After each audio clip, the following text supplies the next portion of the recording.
Bonsoir. Trouvez place autour d'une table, s'il vous plaît.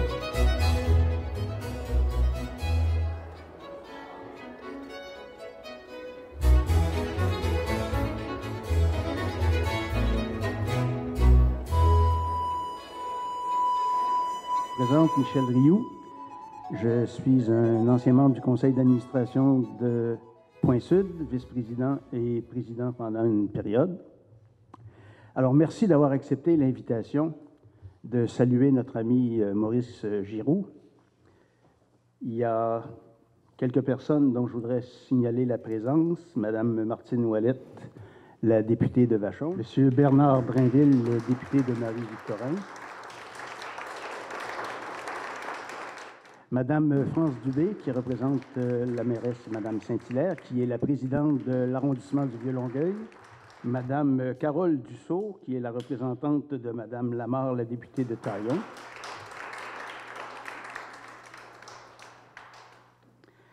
Alors, je salue aussi la présence de trois ex-présidents du conseil d'administration de Point-Sud, M. Stéphane Bouchard, M. Michel Brodeur et Mme Hélène Dupuis, qui va nous dire en 2 ou 3 minutes, qui va nous dire un mot pour saluer notre ami Maurice.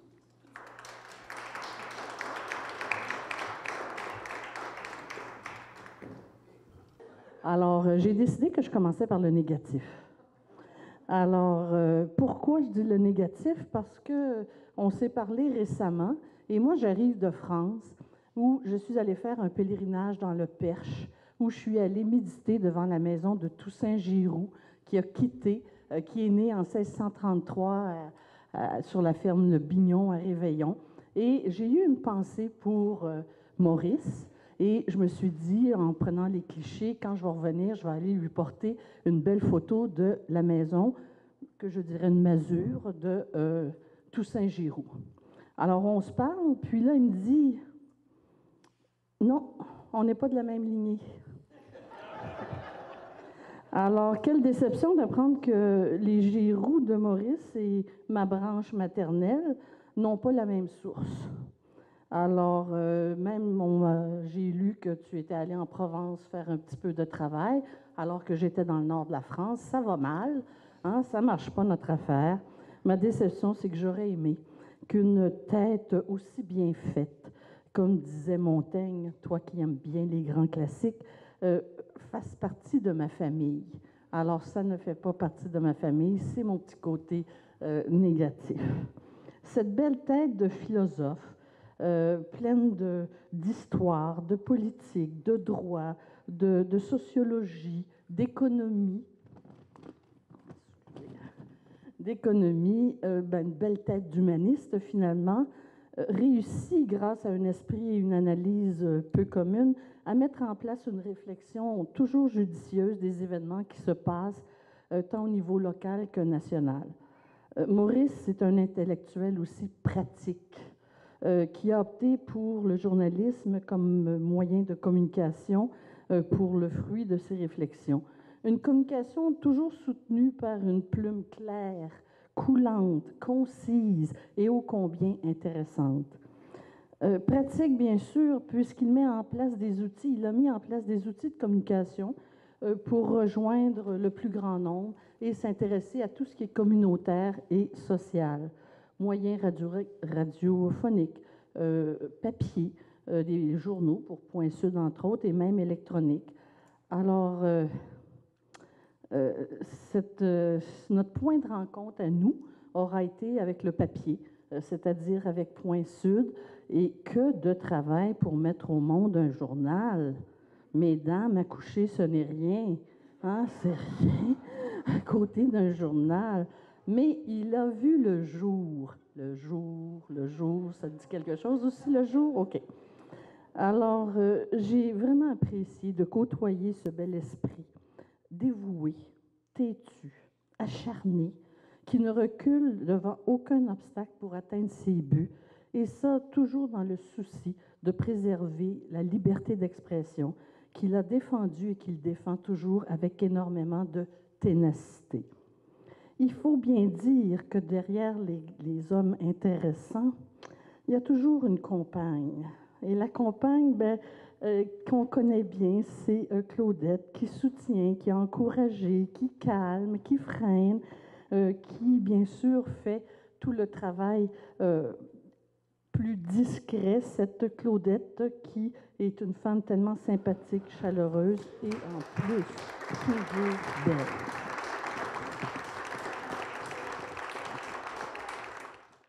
Alors, Maurice, ta tête bien faite, toujours alimentée par des lectures, à chaque fois que je te vois, de réflexion. Tu es un homme de culture, un homme intéressant, curieux, et c'est une denrée rare.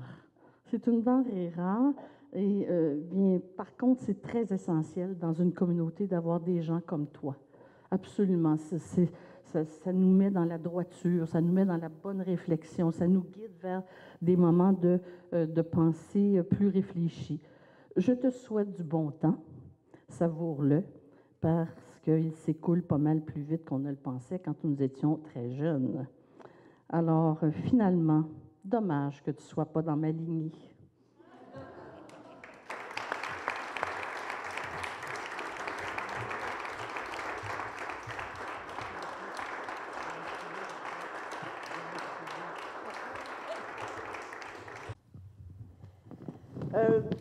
Moi, j'ai préparé juste un petit mot à titre d'ancienne disciple de Maurice. Il ne dirigeait pas une secte, mais on était très, très fidèles à ses ordres à l'époque. Ça remonte quand même à il y a assez longtemps. Ma première rencontre, avec Maurice, c'était en 1981. Et c'est assez facile de m'en rappeler parce qu'à l'époque, j'avais 22 ans. Vous pouvez faire le calcul maintenant, vous savez mon âge. Maurice, lui, il en avait 44.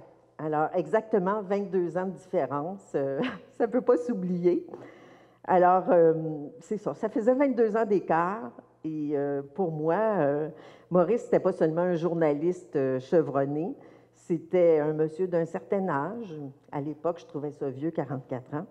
Et qui allait surtout devenir bientôt mon patron. À l'époque, Maurice, il venait de fonder l'agence Sud-Presse dans le but de couvrir l'actualité régionale de la Montérégie sur les plateformes qui existaient à l'époque. C'était la presse écrite, la radio, la télé. On est encore bien loin des cellulaires, de l'Internet et des réseaux sociaux. Alors, dans des locaux très modestes, puis au rez-de-chaussée de son propre appartement, Maurice a installé sa petite agence d'information régionale à Longueuil. Avec celui qui allait devenir mon compagnon de vie, Pierre Leboeuf, ici présent. J'ai eu la chance d'être recrutée dans l'équipe des jeunes collaborateurs dont Maurice s'était entouré. Il y a peut-être certains d'entre vous qui vont se rappeler de Michel Tremblay, reporter au sport à l'époque, et de Francine Comtois, qui était notre indispensable gestionnaire administrative.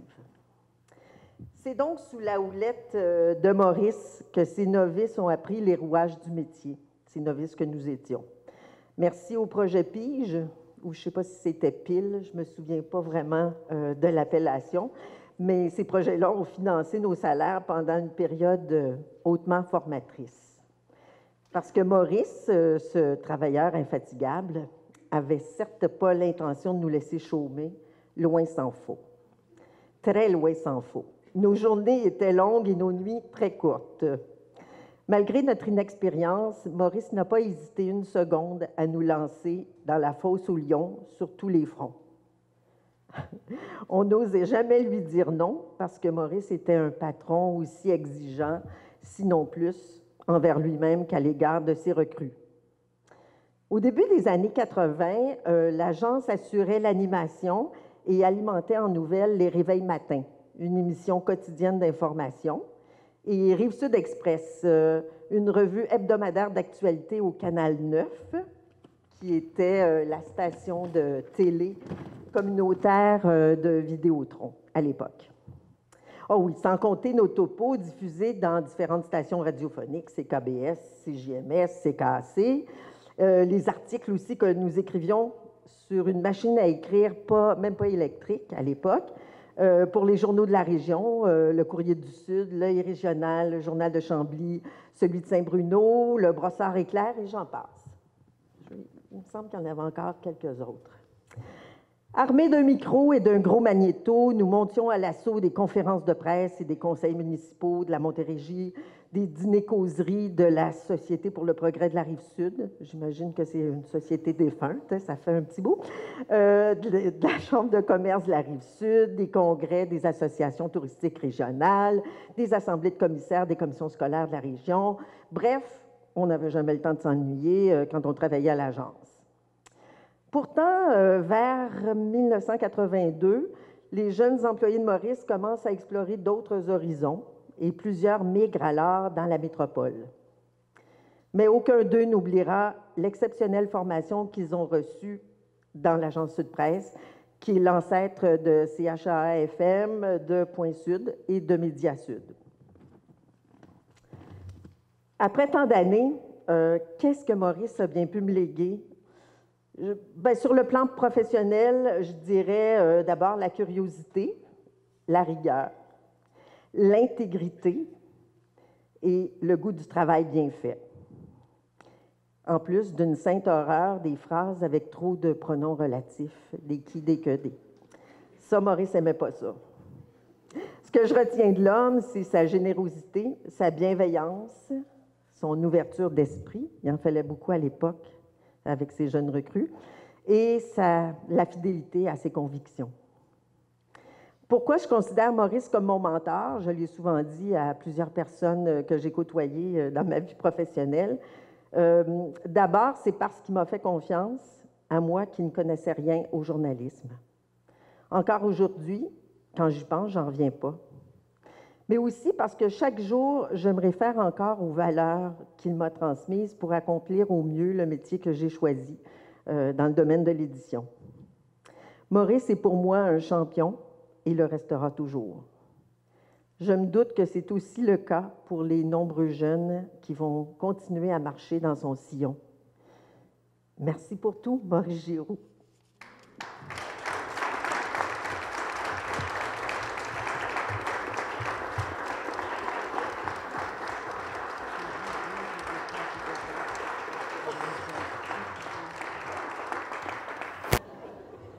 On me dit que Mme Carole Dussault veut remettre quelque chose au nom de Mme la députée Lamarre.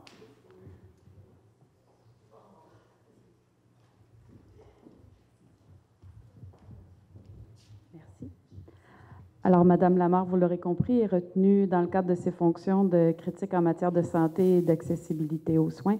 Alors, elle m'a demandé de prêter ma voix à ce qu'elle souhaite vous remettre ce soir. Alors, il s'agit d'un certificat de l'Assemblée nationale et je vais vous lire son contenu. Alors, hommage à Maurice Giroux. Je rends hommage à un bâtisseur et à un visionnaire qui a donné une voix forte et distincte à la Montérégie. Il a su rapprocher les événements et les gens et inspirer une réflexion sociale essentielle. Merci. Diane Lamarre, députée de Taillon.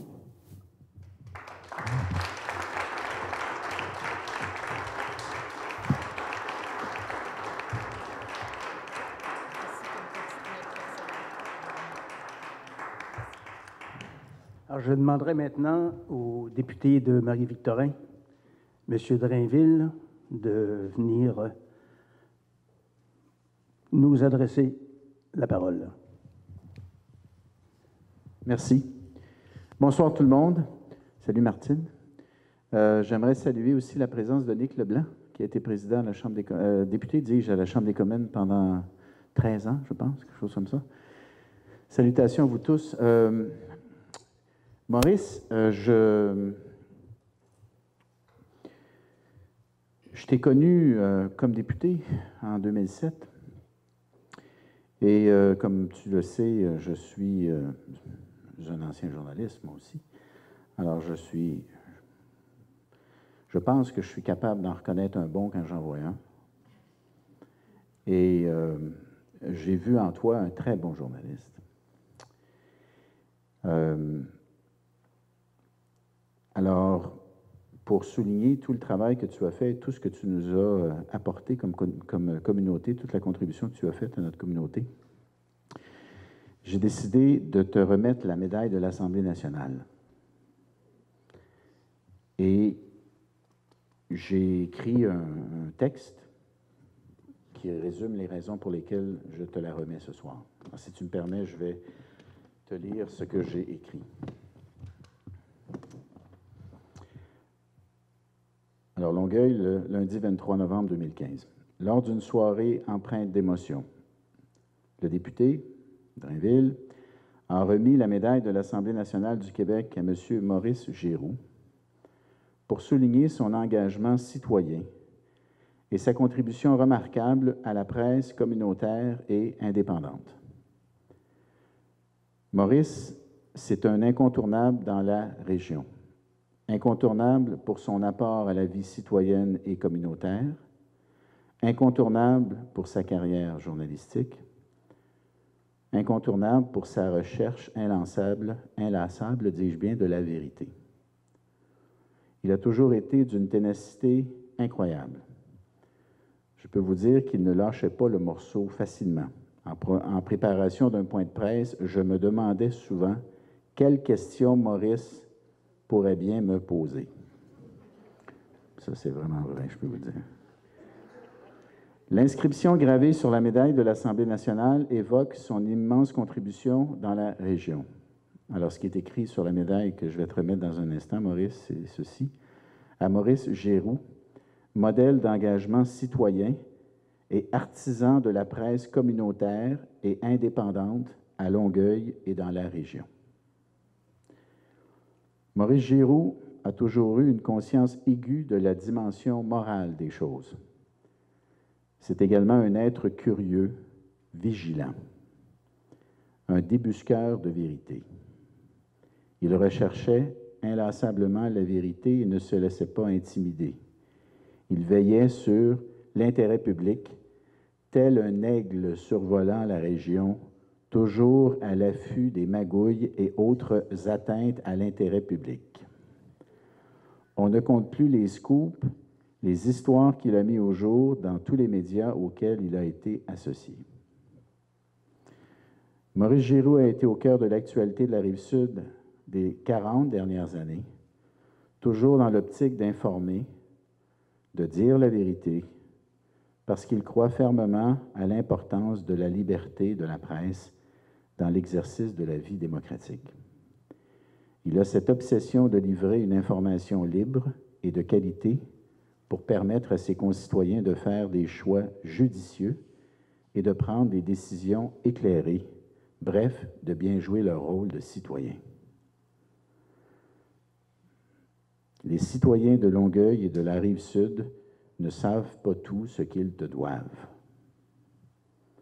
En leur nom et en mon nom personnel, merci Maurice.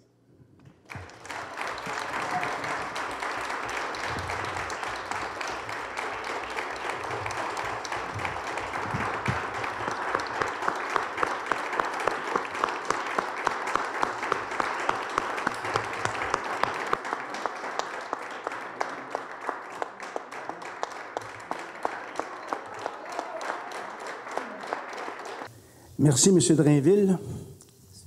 Alors, avant de passer la parole à Maurice, vous me permettrez que je dise 2 ou 3 mots. Maurice Giroux, on vient de le souligner, a fait un parcours qui est le contraire de celui généralement parcouru par les jeunes qui veulent monter dans les grands médias. Maurice était dans les grands médias. Il a été au Devoir, il y a 50 ans, il était au Devoir. Il était à la presse président du syndicat des journalistes pendant les événements d'octobre en 1970. Il a été au journal Le Jour, de l'aventure du journal Le Jour. Et il a consacré 30 ou 40 ans de sa vie aux médias communautaires, aux médias régionaux. Alors, plutôt que de monter vers Paris, comme on disait à l'époque, il est parti de Paris pour aller chez lui. Vous êtes peut-être savez-vous que près du mont Orford, il y a un mont qui s'appelle le mont Giroux, c'est son père, c'est ton père qui a donné ce nom, qui a confié cette terre qui lui appartenait à l'État du Québec. Alors, Maurice, il y a un peu de Cyrano chez lui quand on disait c'est un roc, c'est un pic, c'est un cap, c'est un mont, c'est une montagne, c'est quelque chose de solide. Et c'est un entrepreneur dans l'âme. Ceux qui le connaissent savent qu'il y a un côté pitbull. Je dirais que c'est une tête de cochon, mais une magnifique tête de cochon. Alors, je lui demanderai de venir nous dire un mot, Maurice.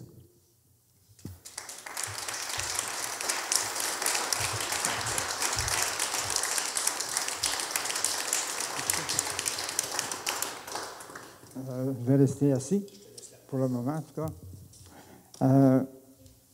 Heureusement que ce n'est pas un bien cuit. Au début j'avais peur que ce soit un bien cuit, mais ça commençait tantôt, là.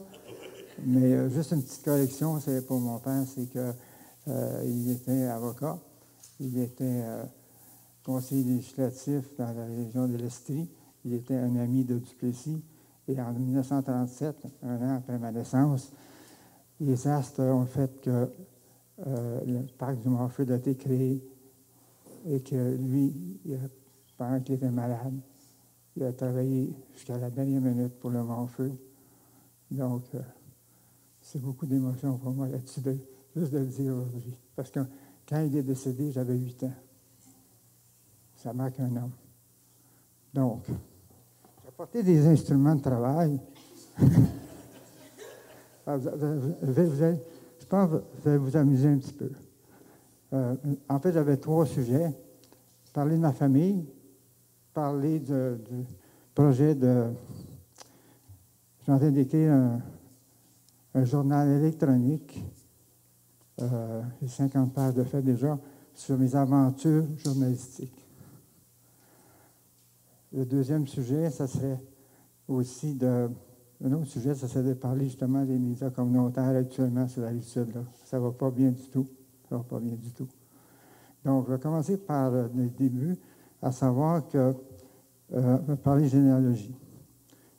Jusqu'à l'année 2006, et pour répondre à Hélène, me disculper finalement, c'est que jusqu'à 2006, on avait la brique de l'Institut Gabriel Drouin qui nous faisait descendre de Toussaint-Giroux, puis aussi d'une autre famille Giroux, dont j'ignorais encore les distances, en 2006. Alors, c'est grâce à... Tenez-vous bien, là. C'est grâce à M. Charret que je me suis intéressé à la généalogie des Giroux. Tout aussi simple que ça, parce que quand il a voulu vendre le Mont-Orford, on s'est précipité, moi et ma fille, qui avait fait un certificat en histoire du Québec, on s'est précipité aux archives nationales, regarder les boîtes qu'il y avait là, parce que les gens qui étaient contre la vente voulaient avoir des preuves que c'est des terrains qui avaient été achetés par le gouvernement. C'était des terrains dédiés.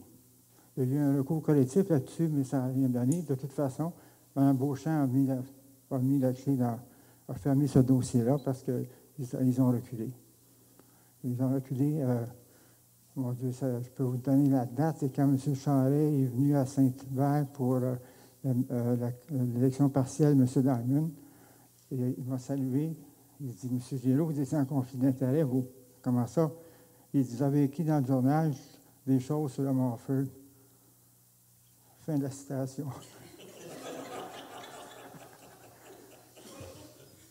OK. Donc, c'est dans 2006 qu'on a appris que notre lieu d'origine n'était pas le Poitou ou la Normandie, mais c'était tout simplement un petit village dans le département du Var qui s'appelle Lorgue. Et il y avait un village à côté qui s'appelait Antocasto. Alors, mon ancêtre est né dans cette région-là. Et j'avais commencé dès 2010 à aller voir s'il y avait des survivants Giroux dans le territoire. Tout ce qu'on a pu trouver, c'est que Jacques Giroux, qui est mon ancêtre direct, était un soldat qui a quitté son foyer natal, pour faire partie des régiments qui sont venus en Nouvelle-France avec Montcalm. Donc, il y a eu 3500 soldats français qui sont arrivés avec Montcalm en 1756. Et le régiment dans lequel était Jacques Giroux est allé à 7 batailles différentes. Bon, les principales sont connues, Plaine d'Abraham, Carillon. Ensuite, il y en a une aussi. En tout cas, je ne les ai pas toutes, là, mais il a participé à 7 batailles, il s'en est sauvé partout, là. Il n'a pas été atteint.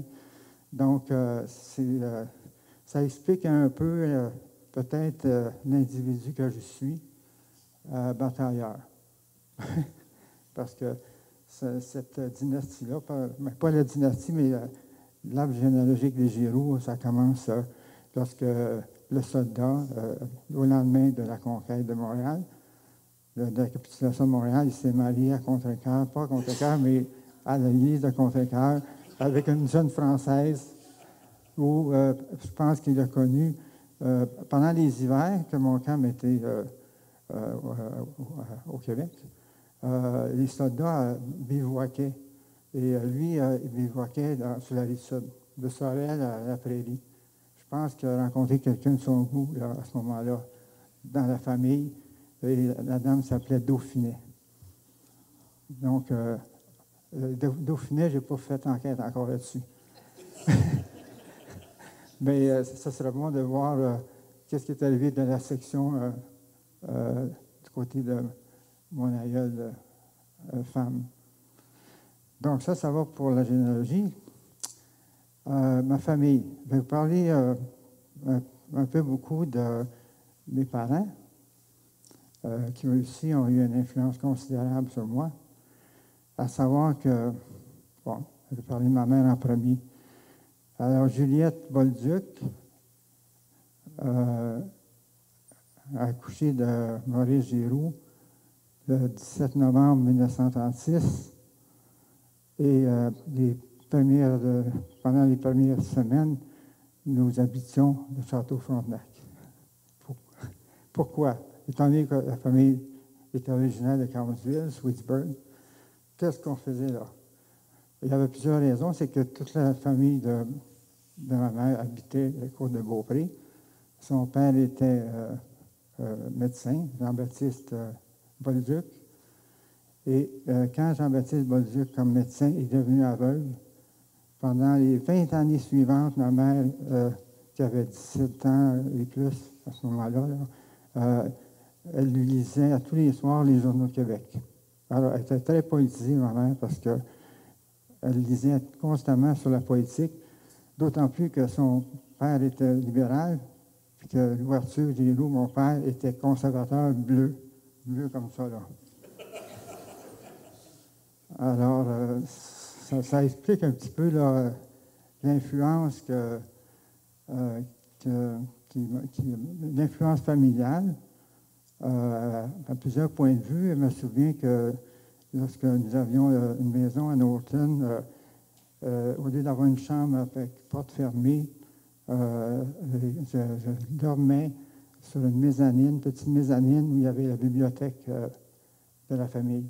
Donc, j'ai dormi avec les livres. Puis, mon premier livre, je l'ai lu à 5 ans. Alors, ça explique un petit peu la façon dont j'ai cheminé au point de vue professionnel. Maintenant, dans le livre que je suis en train de préparer, c'est l'histoire des... comment dire? Il faut que je me pèse mes mots. Des obstacles ou les empêchements ou les atteintes à la liberté d'expression. J'en ai au moins une vingtaine là, qui sont assez importantes. Je ne vous en parlerai pas des 20, mais je peux vous en parler quelques-unes pour vous mettre un peu en appétit. Parce que le livre va être fait sur un site Internet, dans le but d'avoir des hyperliens avec des documents, des photos, etc. Donc, il va être évolutif. Et puis, j'aimerais même voir à ce que les gens de qui je vais parler vont pouvoir répondre si je suis à côté de la traque. Ils pourront envoyer un texte, envoyer des remarques, bonnes ou mauvaises. Donc, la première fois qu'on m'a empêché de faire du journalisme, c'est au séminaire de Saint-Jean, où j'ai été pensionnaire 8 ans. Ça aussi, ça marque un homme. Alors, 8 ans. Mais en belles lettres, pour ceux qui savent comment ça marche, là, belles lettres, ensuite, il y a les deux philosophies. J'avais commencé à inciter, en 1955 à Saint-Jean, à inciter les finissants de Philo 1 et Philo 2 à écrire des textes qu'on mettrait au babillard de la salle de récréation. Ça a marché un petit bout de temps. Puis à un moment donné, il y a eu une plainte, peut-être, d'un des philosophes que j'ai harcelé. C'est allé aux oreilles du directeur des étudiants. Celui-ci m'a convoqué à un moment donné à son bureau, mets-toi à genoux, mets ta main comme ça, donner des tapes de tapis avec une règle en plastique. D'autres étudiants y allaient pour d'autres raisons, comme fumer en cachette ou lire des livres pas permis. Mais moi, c'était pour avoir voulu avoir un journal étudiant affiché sur le mur. Ça, c'est la première. La deuxième, celle qui a permis que je devienne journaliste à temps plein à la presse, c'est qu'une fois rendu, j'ai ma licence en droit, mais ça m'a pris 3 facultés de droit pour l'avoir. Alors, j'ai commencé à Montréal. J'ai réussi ma première, manqué ma deuxième, parce que tout ce qu'on faisait, c'était de la politique étudiante. C'était à l'époque où les étudiants demandaient à Duplessis la gratuité scolaire. J'ai manqué ma deuxième année. À l'époque, on se disait, ceux qui avaient manqué l'examen, on s'en va à Sherbrooke, en faculté de droit, c'était un peu géré comme un collège classique. On avait un système de surveillance où, tous les samedis matins, il y avait un examen pour voir si on étudiait bien. Là. Et puis, au mois de novembre 1960, j'ai été convoqué par... j'étais rendu à Sherbrooke pour faire ma 3e année. Alors, j'ai repris ma 2e année, j'ai commencé ma 3e, mais au mois de novembre 60, je suis convoqué parce que j'ai manqué 2 examens sur 12. Et là, on m'a dit, si M. Giraud, vous n'êtes pas ici pour faire du journalisme, vous êtes ici pour étudier le droit. Donc, ça, c'est le doyen de la faculté de droit, là. Mais je me suis aperçu qu'il y avait un autre motif pour m'avoir fait ce règlement-là. C'est que, oui, j'étudiais le droit, oui, j'étais devenu directeur du journal étudiant de l'Université de Sherbrooke, et oui, j'étais pigiste pour la presse, à 2 pas de la Tribune, qui était le journal du quotidien local. Ce qu'il n'a pas aimé, le propriétaire de la Tribune, M. Desruisseaux. J'ai découvert par la suite que M. Leblanc, je le nomme parce qu'il est décédé, c'était le conseiller juridique de la Tribune. C'est l'avocat, vous savez ce que ça veut dire. Mais à ce moment-là, il n'y avait pas de charte pour protéger les étudiants. Donc, dans le mois de novembre passe, en décembre, au moment où tout est en fête, tout ça, j'ai manqué un examen du samedi matin en droit canon, en droit public de l'Église, une matière culturelle comme le droit romain, tout ça. Je regarde monsieur l'avocat ici, là, je fais rire. Alors, j'ai manqué l'examen. Et de fait, le 4 janvier 61, la révolution tranquille n'était pas passée à Sherbrooke encore, j'ai eu ma lettre de renvoi et je suis devenu journaliste à temps plein. Et ce qui a fait que pour la presse, et après ça, je suis allé en Europe étudier en sciences politiques et en journalisme. Donc, ça fait une espèce d'explication de la façon dont j'ai procédé en faisant beaucoup de recherches. Vous voyez sur les tableaux ici, là, on a sorti les photocopies. On a photocopié les premières pages des principales publications concernant la politique municipale à Longueuil. Ça se lit comme des petits pains chauds, là, mais ça a brassé pas mal. Parce que dès l'arrivée au pouvoir de M. Olivier, il est arrivé un incident, c'est que son responsable des communications avait acheté 2 pages de publicité pour le mois de juin. C'est l'élection qui est en vue de la fusion municipale. Alors, donc, la première page est passée, mais pas la deuxième. Elle a été coupée. J'ai eu le malheur d'écrire un éditorial dans le journal pour dire que M. Olivier, ça s'appelait « Les pantalons de M. Olivier ». Lors d'un point de presse à Boucherville, en présence de la mairesse, il avait semoncé les villes qui voudraient revenir à la diffusion, malgré qu'il y ait une fusion. Donc, il n'a pas aimé l'éditorial et il a coupé. Alors là, la voie était vraiment libre maintenant pour parler de M. Olivier. Et malheureusement pour lui, il a connu une carrière difficile pendant les 5 ou 6 années suivantes, jusqu'à 2005, parce qu'on a sorti toutes sortes de choses, notamment le fait qu'un contrat sans soumission avait été accordé à sa belle-sœur de fait. Seulement cette épopée-là a pris beaucoup de notre temps. Même ma famille a participé indirectement à mon enquête parce qu'il fallait qu'on prouve que la notaire qui avait obtenu le contrat de 10 000 était vraiment la belle-sœur de M. Olivier. On s'est ramassé dans le canton de l'Est à chercher après une maison qui nous avait été indiquée par... je vous dis bien franchement, on a consulté un policier à la retraite, le SQ. Lui, il a découvert le village. Nous, on a découvert la porte d'entrée de la maison qui était gardée par un Hells. On a quitté en janvier, ça. En janvier, un peu plus d'années. On a eu la peur de notre vie quand on a vu le gars nous dire « Qu'est-ce que vous faites ici? » Bien, on cherche un chalet à louer pour l'été. Mais non, c'était, en fait, le domaine de M. Claude Olivier était caché par les boisés. On est retourné à Longueuil en vitesse. Bon. Je pense que j'ai fait le tour de quelques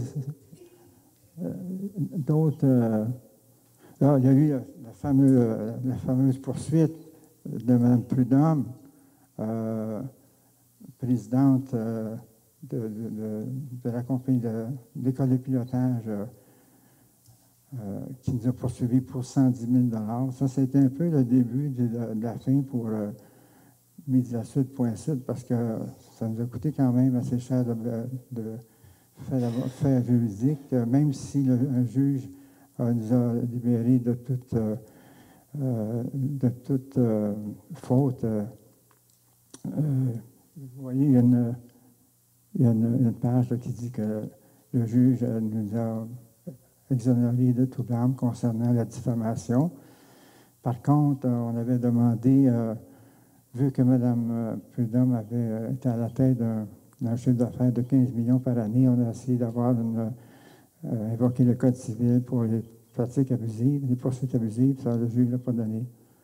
Il n'a pas donné non plus des frais de 20 000 $ qu'on avait assumés face à tout ça. Donc, ça, c'était le gros événement de l'année 2010-2011 en ce qui nous concerne. Et c'est là que ça a commencé à être difficile de faire du journalisme sur la Rive-Sud.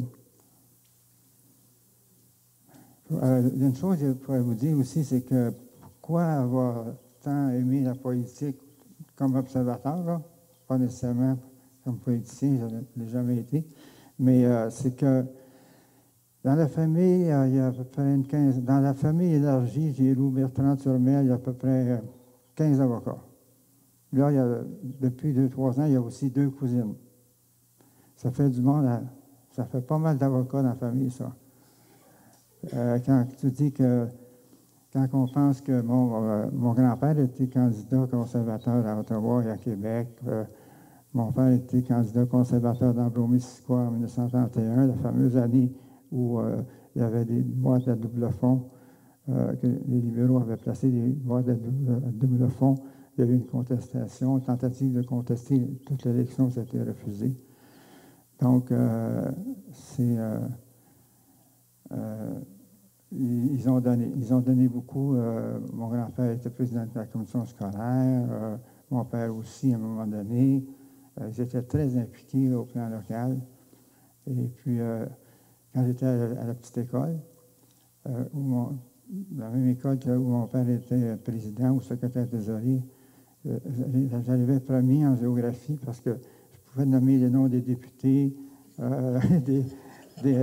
au fédéral, au provincial, y compris le nom du délégué apostolique à Ottawa. Donc, j'arrivais toujours premier quand la salle nous posait des questions sur les actualités. Alors, donc, la légende urbaine, c'est ça, j'ai répondu.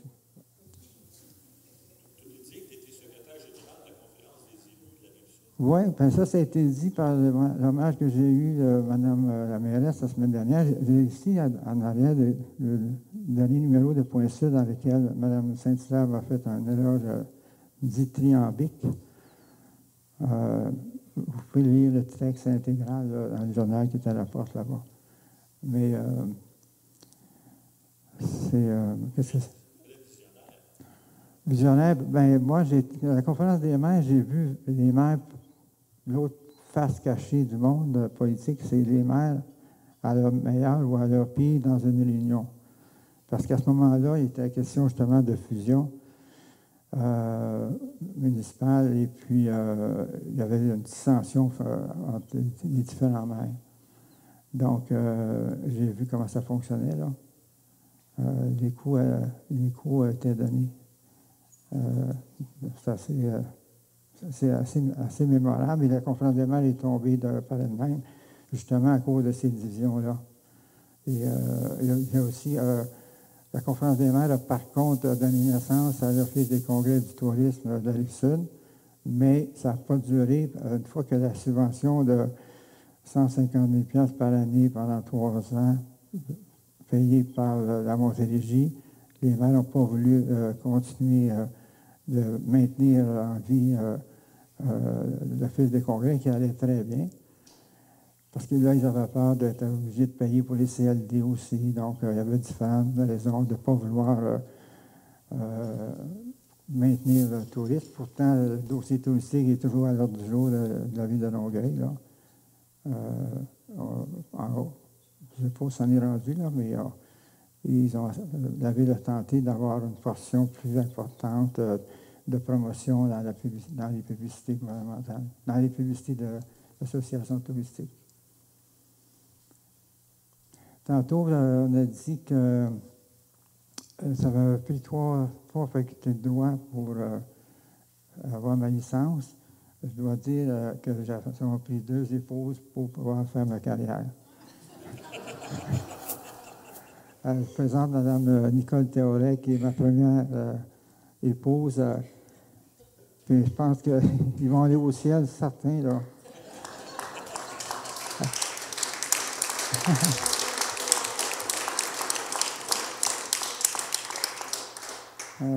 Nicole a vécu particulièrement l'épisode où, étant au journal Le Jour, qui était en faillite, il y a des jeunes journalistes qui ont été mis à la porte lors d'une réunion du conseil d'administration du jour, où siégeaient les représentants des journalistes. Il y avait une société des éditeurs, une société des journalistes, et on avait un poste qui nous appartenait. Donc, c'était fait en catimini, ce renvoi global de servir à la maison à Saint-Julie en fleurs, parce que ces jeunes-là avaient été mis cavalièrement dehors, parce que le journal était mal géré au départ. Donc, merci Nicole de m'avoir enduré pour ça aussi. Moi, j'avais une question au sujet des accomplissements professionnels. Maurice, il y en a eu beaucoup sur une très longue période. J'aimerais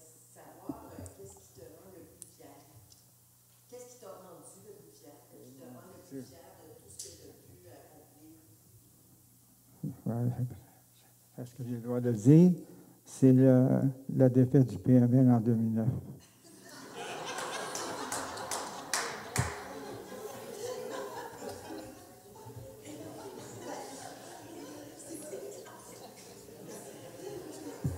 Autrement dit, le dossier Goyette.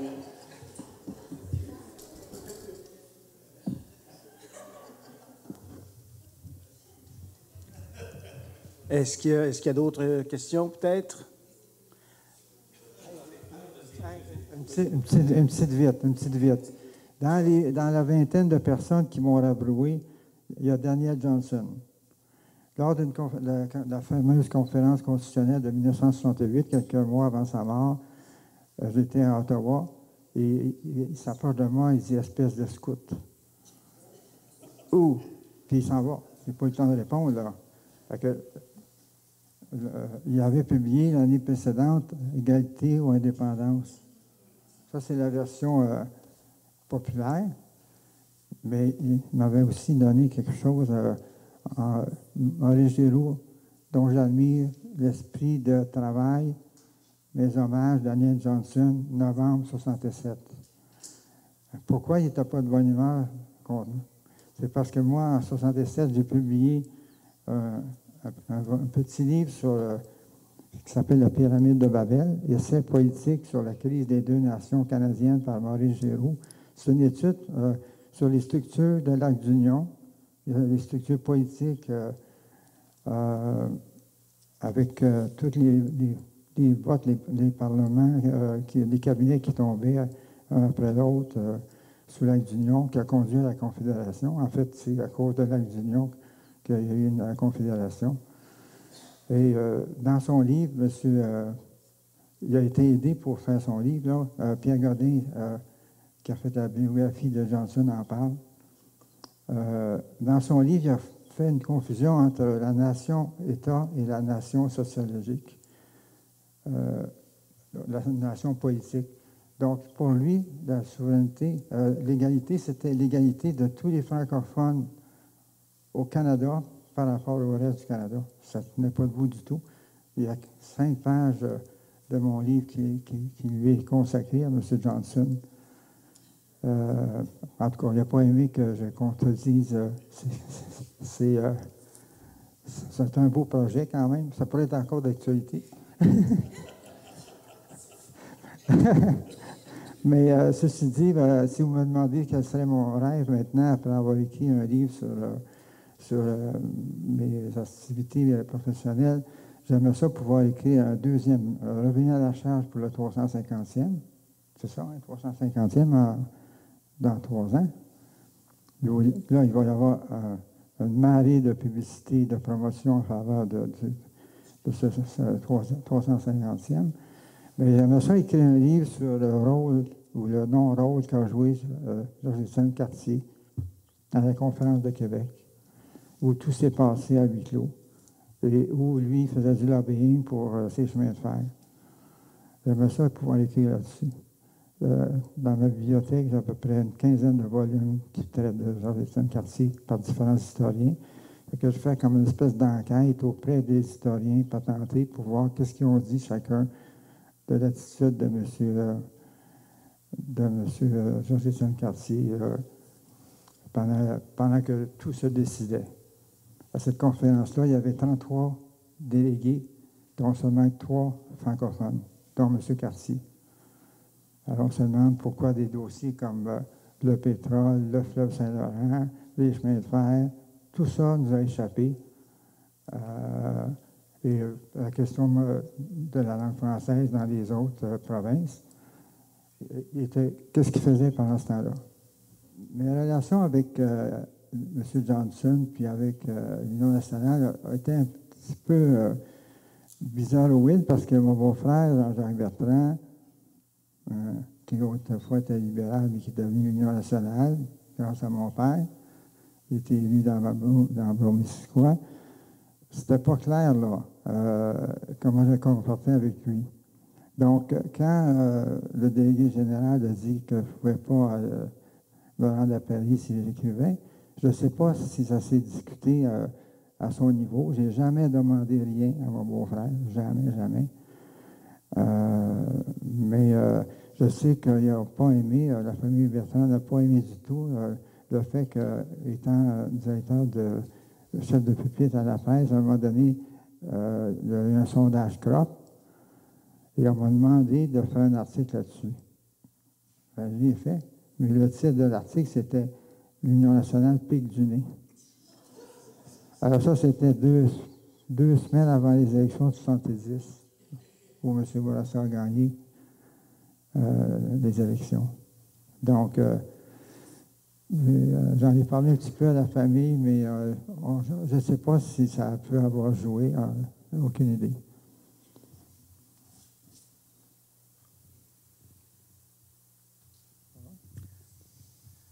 Alors, merci Maurice. Je pense que tout ce que tu as raconté, on sent que ça a été une vie fort bien remplie et qui a été, je dirais, connectée avec le monde réel, avec le monde social, le monde politique. Et pour ça, bien, tous ceux qui sont ici, toutes celles qui sont ici, te remercient. Et en terminant, je demanderai à Mme Martine Ouellette de venir. On me dit qu'elle a quelque chose à te remettre.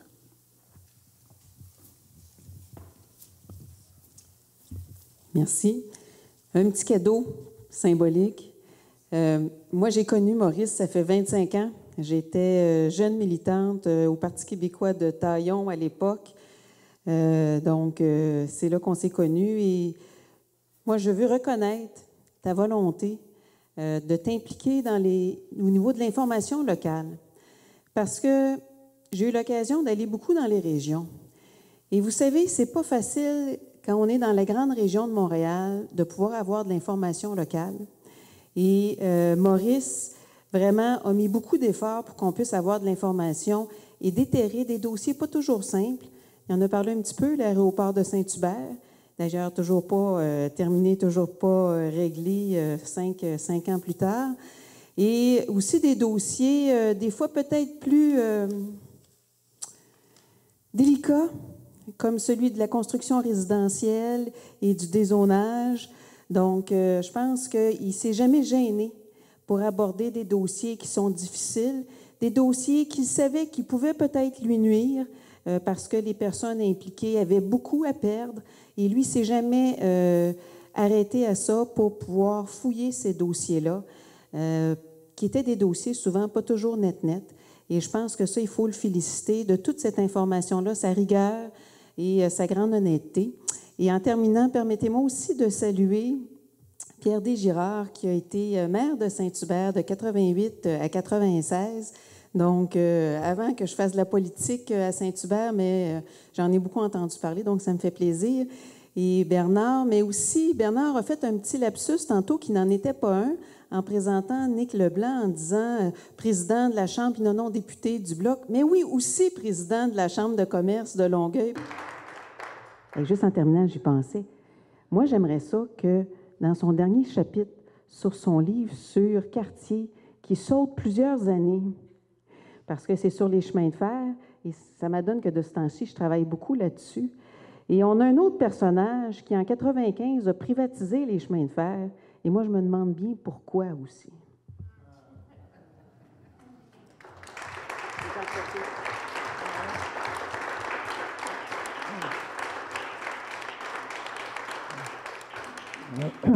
Le mot de la fin, j'espère.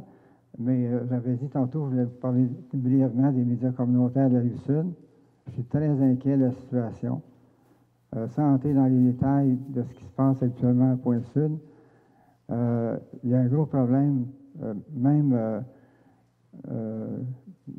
Mme Ménard, à qui j'en ai parlé, sont inquiets qu'il y ait vraiment un monopole de presse, là, une fois pour toutes, là, comme dans les beaux grands jours d'autrefois. Il manque une concertation des médias communautaires. On a fondé une coop qui ne fonctionne pas parce que Pointe-Sud s'en est désisté. On avait placé aussi une structure de partage des coûts d'imprimerie par un journal Tête Bêche. Ça a tout été mis à terre. On a fermé les portes à clé, je n'ai pas pu avoir accès. Il y a eu un putsch, en fait, à Média Sud au mois de mai dernier. Et il faut absolument que entre les différents médias communautaires de la communauté, pour avoir une seule salle des nouvelles, par exemple.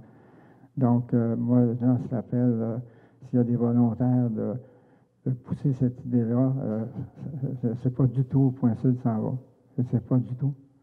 C'est un demi-journal, seulement que la culture et seulement de la culture et du communautaire. Dedans, il n'y a rien sur l'économie, il n'y a rien sur le transport, il n'y a rien sur le... C'est un demi-journal, c'est simple que ça. Et puis moi, bon, c'est dans un sens, c'est mon bébé aussi, là.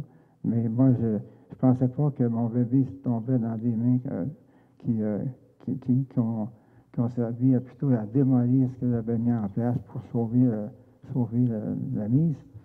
Donc, moi, je ne fais pas de bataille là-dessus, ça c'est sûr. Hein, à la famille, on a dit qu'on tournait la page, mais je trouve que les citoyens devraient avoir le droit de parole là-dedans. Vous payez des taxes, les médias communautaires reçoivent de l'argent de la ville et des députés provinciaux, fédéraux, etc.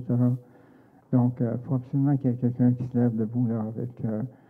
il va y avoir une assemblée générale bientôt à Point-Sud. D'ailleurs, tous les changements qui ont été faits sans l'accord d'une assemblée générale qui n'existe pas d'ailleurs. Il n'y a pas de membres. Donc, il faut qu'il y ait une assemblée en bonne et due forme du journal. Média Sud est prêt à collaborer avec ça, avec les moyens qu'on a. Mais je lance un appel, ça c'est évident que faut que les citoyens s'en occupent. Alors, merci Maurice, merci tout le monde. Et je souligne que le député Pierre Nantel vient d'arriver. Alors, on le salue. Merci Maurice.